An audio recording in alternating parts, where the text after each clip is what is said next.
Last speaker for the evening. I'm going to bring Kelly back up here for this one. Give it up for Kelly Carnes again from the Smithsonian.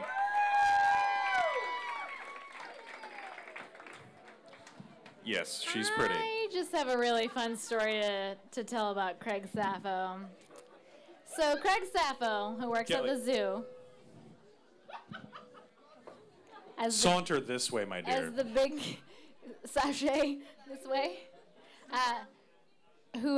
So Craig Saffoe is big cat curator at the zoo. We had a preparatory session before Thirst went down, just to explain to everybody what Thirst was, what they were responsible for preparing. And Craig called me the day before and he said, "Kelly, I don't know if I can come because I'm moving a bear tomorrow." And I said, "Craig, you're excused." That was my Smithsonian quote of the day. Craig, you're excused for moving a bear. I'm glad you're with us tonight to share your expertise. I'm glad you're not moving a bear tonight so that we can all benefit from that. And I, when I write some of these talks, when this topic came down, I was like, the natural lead into this is Craig likes pussycats. He makes them have sex. We're going to talk about cheetah sex, right? Yeah? Yep. I love it. Yep. He gets right up. He's like, yep, we're going to talk about cat sex. Craig Saffoe, everybody.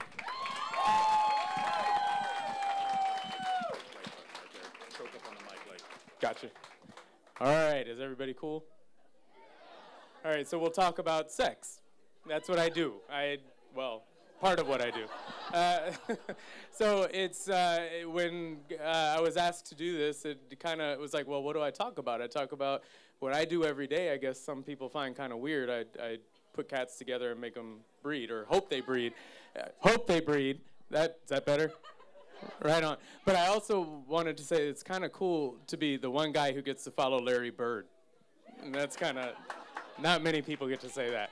So anyway, I could talk for days and days about breeding different cats, and I kind of proposed this to some of my colleagues that, well, I can get up and talk about cats, and they said, well, you kind of have to pick one because you only have 8 minutes. So I chose cheetahs just because they're a little bit different. So what I thought I'd do is go through this a little bit and talk to you guys about breeding the fastest land mammal on the planet, because it's actually a really, really slow process. It doesn't just happen. To most people, I think that they think people like me just take someone like Paul and stick him with someone like Natanya and say, breed. And that's just not how it works. So it doesn't work that well. Natanya might not like Paul.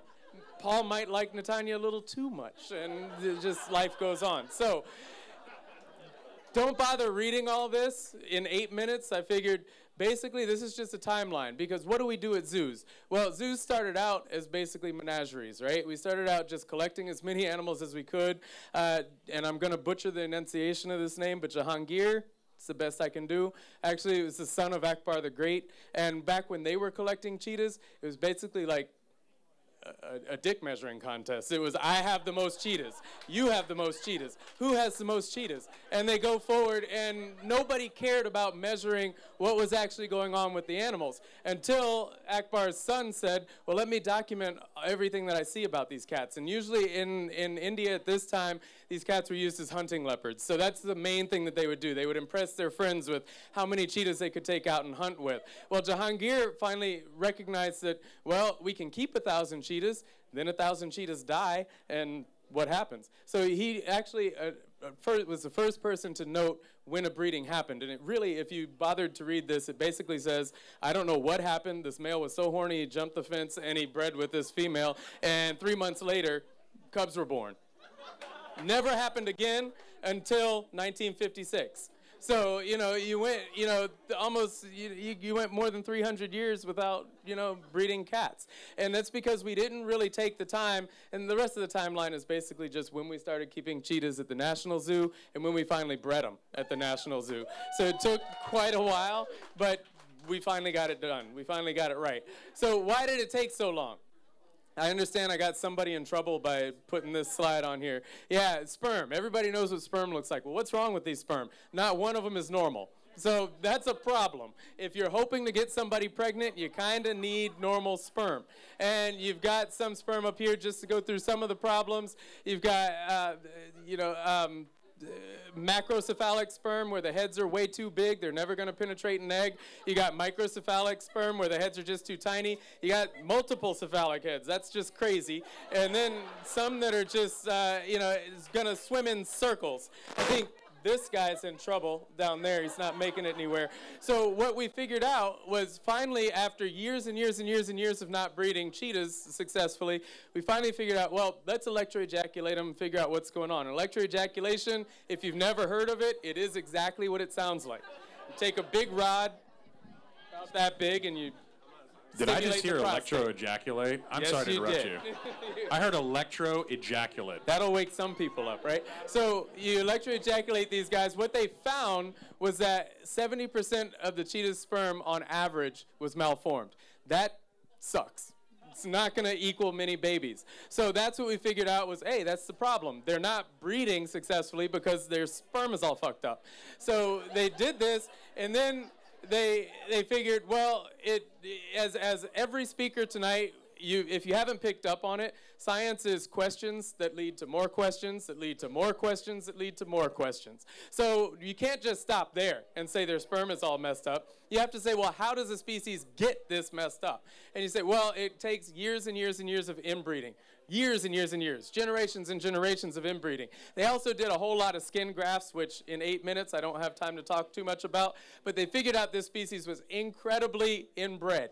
How does that happen?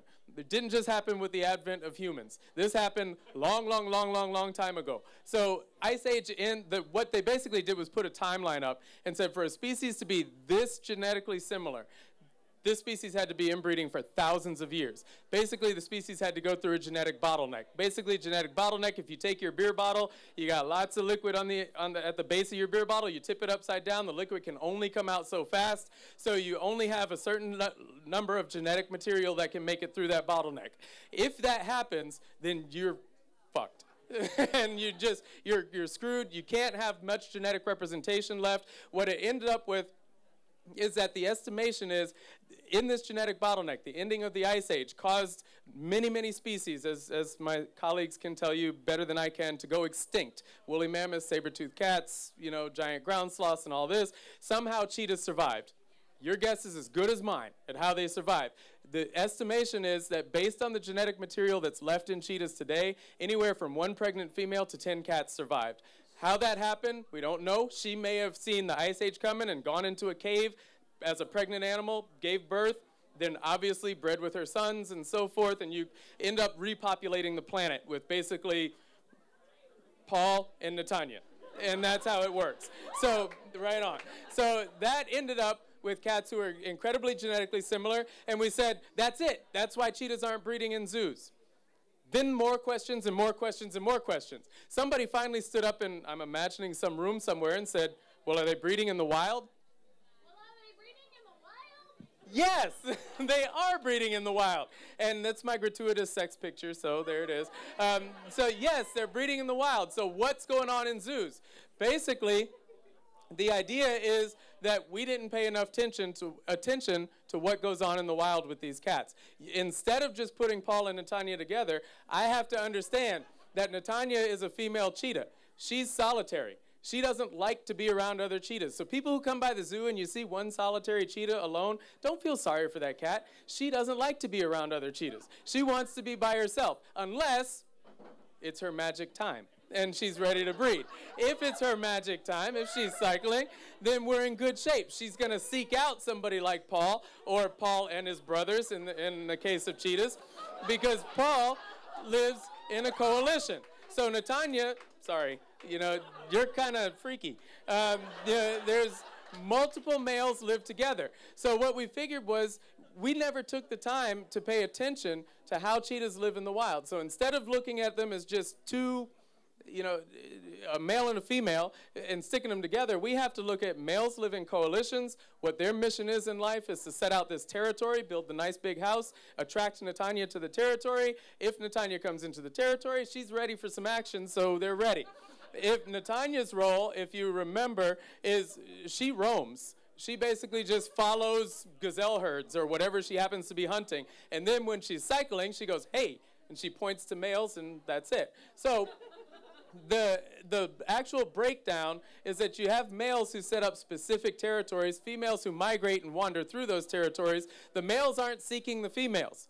The females aren't necessarily seeking the males. The males are looking to stay away from other males. The females are looking to only come in contact with males when they want to. So females run the show. And then you go, okay, so we figured it out. We need to try to identify how to make the zoo lifestyle emulate the wild lifestyle.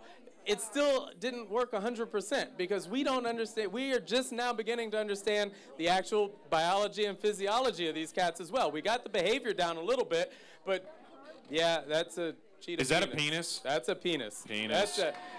It looks pretty big here, but it's actually this little teeny little rocket, but it works really, really well. So some of the things that we didn't understand or we're just beginning to understand are that, so all you ladies here are presumably adult females because you got in through the front door. So presumably you are, or at some point in your life were cycling pretty regularly. You guys are what we would call spontaneous ovulators. So you go into your estrus cycle, you ovulate, everything's great. These guys don't work quite that way. They only ovulate when they're specifically stimulated to ovulate. What that essentially means is that sex is hard. Males and guys, none of us are going to admit it. Ladies, all of you know it's true. It's not that easy to get it right. Males particularly have trouble the first few times we try to do it, and we don't get it right. We end up all over the back and somewhere else, and you get it in the wrong hole, and everything doesn't work. But with cheetahs, what we know now is that a lot of those breeding attempts we were trying, we thought that the males were positioned right, and unless you're really up under there, you don't know if intromission is really happening. What we do know now, after lots and lots of practice, is that cat sex should only last about 30 seconds if it's done right. And it's kind of the opposite of us, except why does it only last that long? Well, this is spiky. And I don't know, I'm not a woman, but I imagine that's not very pleasurable. So when you see cats breeding, and you see them like the photo earlier, grabbing the nape of the neck, and you see that female rearing back like, get the... And it's because this doesn't feel good. But we think that well, I don't think it feels good, but we think that what's happening is that those spikes in every cat penis, if you have a cat at home, poke it through. You'll see little knobs on his little penis. They won't look exactly like this, but it's kind of weird.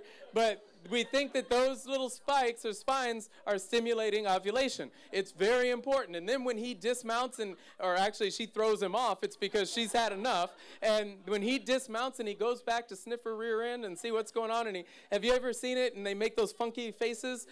We call that a Fleming response. And he's actually sniffing to see if he's done the deed the right way. If he hasn't, he'll go back at it again, back at it again.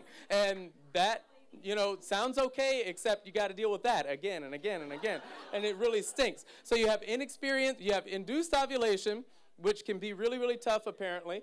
Inexperienced cats who end up all over the back or in the wrong place, and it's not cool. And then the one caption you can't see under there, and probably the most critical one, is we have inexperienced people working with the cats. So what we've tried to do is get people to recognize she's supposed to get pissed off when it's done. It's not supposed to feel good. It's supposed to be very short. We see it going, and then the cats get really still, and people go, oh, that's how it should be. That's lovemaking. We don't want to see lovemaking.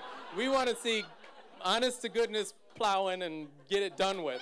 And then you're good, and then hopefully if everything worked out well, you end up with a nice, cute cub or six. And that's cheetah sex.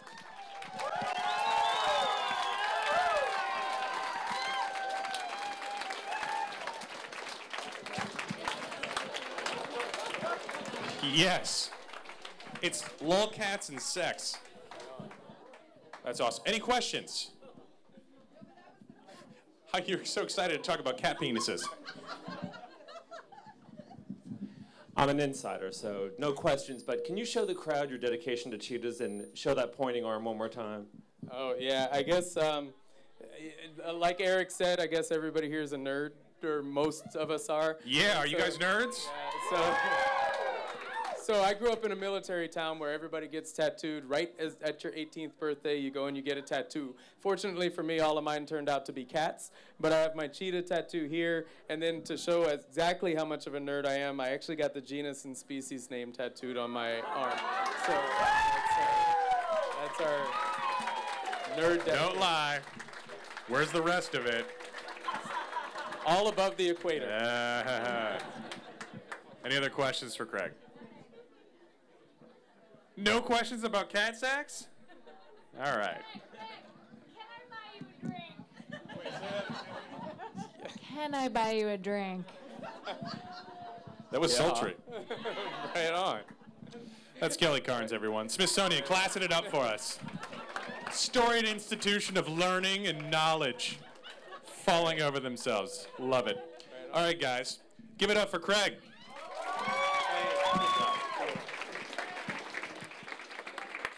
All right. That's it for the talks. But that's only half the evening, guys. The talks are meant to inspire discussion. So you guys hang around. They're going to hang around. The speakers are.